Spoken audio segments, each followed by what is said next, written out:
Hello subscriber, welcome back to another video. I hope you're enjoying the new start of the 2020. I hope you have the prosperous days and want and try to improve this year to be better than the previous, and I hope you're enjoying it. So this day everyone talk about investing, everyone talk about stock market, and we will have this one video as well.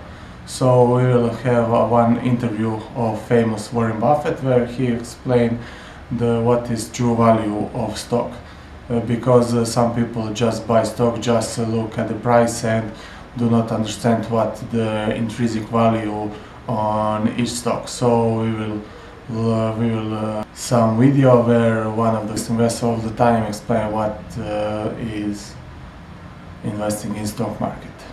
Enjoy. Lucky enough to be invited to lunch Double hamburger with just pickle. by billionaire investor Warren Buffett. A double hamburger with with pickle? Just pickle. That's so...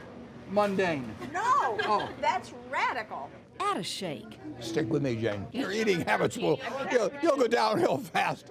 This is Warren Buffett's secret to a long and happy life. If I want to live a long time, I should keep eating like a 6-year-old, which I do. And it works. Here's another. The big thing is if you're working at something you love, that has to add a lot more years to your life than doing a few extra sit-ups as far as I'm concerned. You've had some stomach churning days. Not very many, no. If the market is falling or something like that, that's opportunity for us. So the stock market has never caused my stomach to churn. The stock market has been Warren Buffett's playground. Chairman, president, and CEO of Berkshire Hathaway, so vast we can only show you some of its holdings. In 1970, Berkshire Hathaway began trading at $40 a share. What is the price today? Well, probably around 270,000, someplace in that. Per share. Yeah, right. Warren Buffett's current net worth, $83 billion. Considered by many to be the greatest investor of all time, he says it's not rocket science. I tell the students, if you've got 150 IQ and you're in my business, go sell 20 or 30 points to somebody else because you really don't need it. You need emotional stability. You need to be able to detach yourself from fear or greed when that prevails in the market. You've got to be able to come to your own opinions and ignore other people. But you don't need a lot of brains. It's more like baseball. I get to stand there with a bat on my shoulder and I wait for a fat pitch. If the pitcher's throwing them high and outside, I just keep waiting and waiting and waiting. But in the meantime, you've got a stadium full of people watching. Yeah, and sometimes they say, swing, you bum. And if you swing and you miss, it's a headline. I'll have a few headlines too, maybe more than a few. But in the end, I know the pitch I like. I want that one right down the middle, kind of slow. Buffett built his fortune one nickel at a time, beginning at age 7. My grandfather had a grocery store and he would sell me 6 Cokes for a quarter and I would sell them around the neighborhood at a nickel each. And you'd make how much profit on that? It was a 20% profit. And there were paper routes. Nobody gets rich peddling papers, do they? Well, I delivered about 500,000 papers and I made about a penny each, so it was about $5,000 I made. Although I had a pinball machine business and I had a car polishing business and I had a stamp approval business and I had a lot of different things. Did you have a long-term plan at this point? I was just having fun doing these businesses and buying stocks with the money that I earned from it, and I just read hundreds of books. And one in particular, The Intelligent Investor by Ben Graham. That book changed my life. Because? I finally found a philosophy that made sense. Can you sum it up in terms that I would understand? It really says that a stock is a piece of a business. If you buy a piece of a good business and somebody's running it for you and they're honest and able, and you pay a reasonable price, you're going to make a lot of money. For instance, Berkshire Hathaway has a lot of money, $20 billion, in Apple.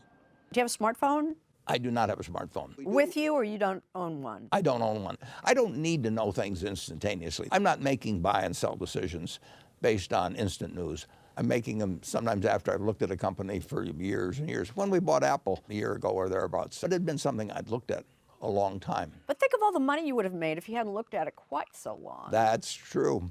Yeah, people remind me of that occasionally. And you say? I say that I make a lot of mistakes. An optimist, even in turbulent times. The Oracle of Omaha says never sell America short. The country has 75 million homes owned by homeowners. It has 260 million vehicles. It has great interstate highway. It has great universities. It has a superb, medical center where we are here today. He's talking about Omaha's stunning new $323 million state-of-the-art cancer hospital and research center. It's the only building anywhere that bears the Buffett name, but not Warren Buffett's. It's called the Fred and Pamela Buffett Cancer Center. Pamela Buffett was lead donor. I'm just the luckiest girl in the world to be able to do all what we do. 60 years ago, Warren Buffett and his wife, Susie, hired a 12-year-old babysitter, Pamela Bartling. And if you could have seen him, like 24 now, they had khakis and a T-shirt, and that was about it. And I worked in a little room off the bedroom, a little Really? sewing room. What did the Buffetts pay you? Well, I think they were very generous. No, probably what did they pay you? 50 like- cents an hour? Oh, probably 25. If my wife paid her, she probably got paid more than if I'd paid her. True. A few years later, Warren saw a merger opportunity and called his cousin Fred. Have I got a girl for you?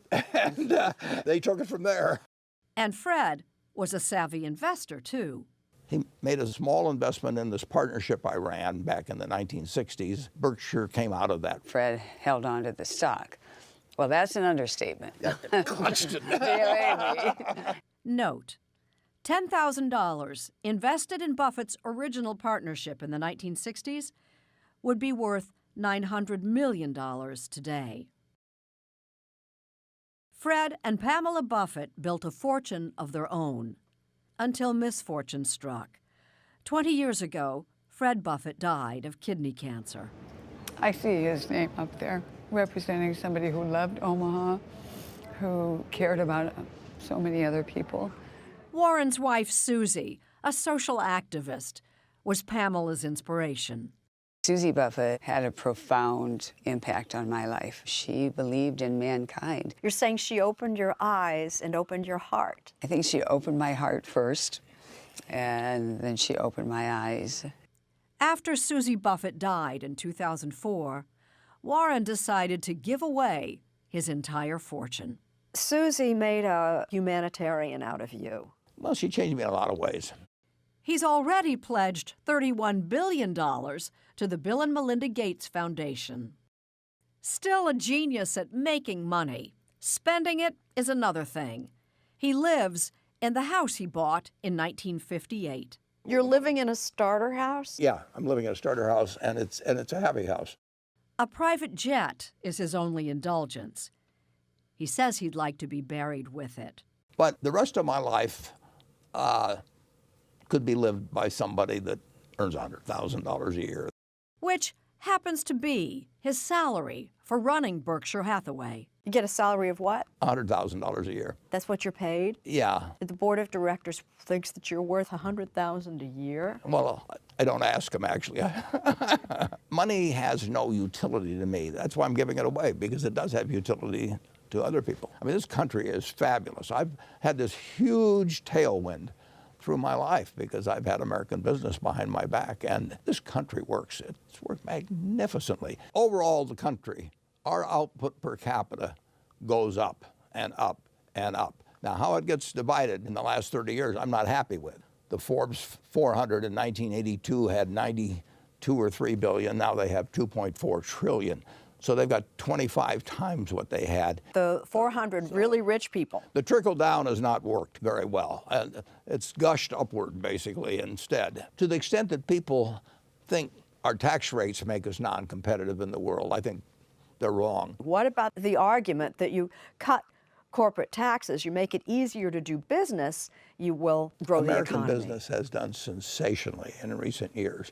They're awash generally in cash. Debt is cheap. Conditions are terrific for American business, and the country's going to do fine over time. The goal should be to make sure that every one of our 325 million people do reasonably well.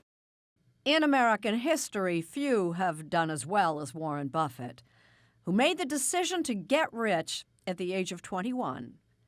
He exceeded his own dreams, but at 87, he's redefined the meaning of rich. If you really want to measure how rich you are, it's how many people love you. Really, whether the people you care about loving you love you.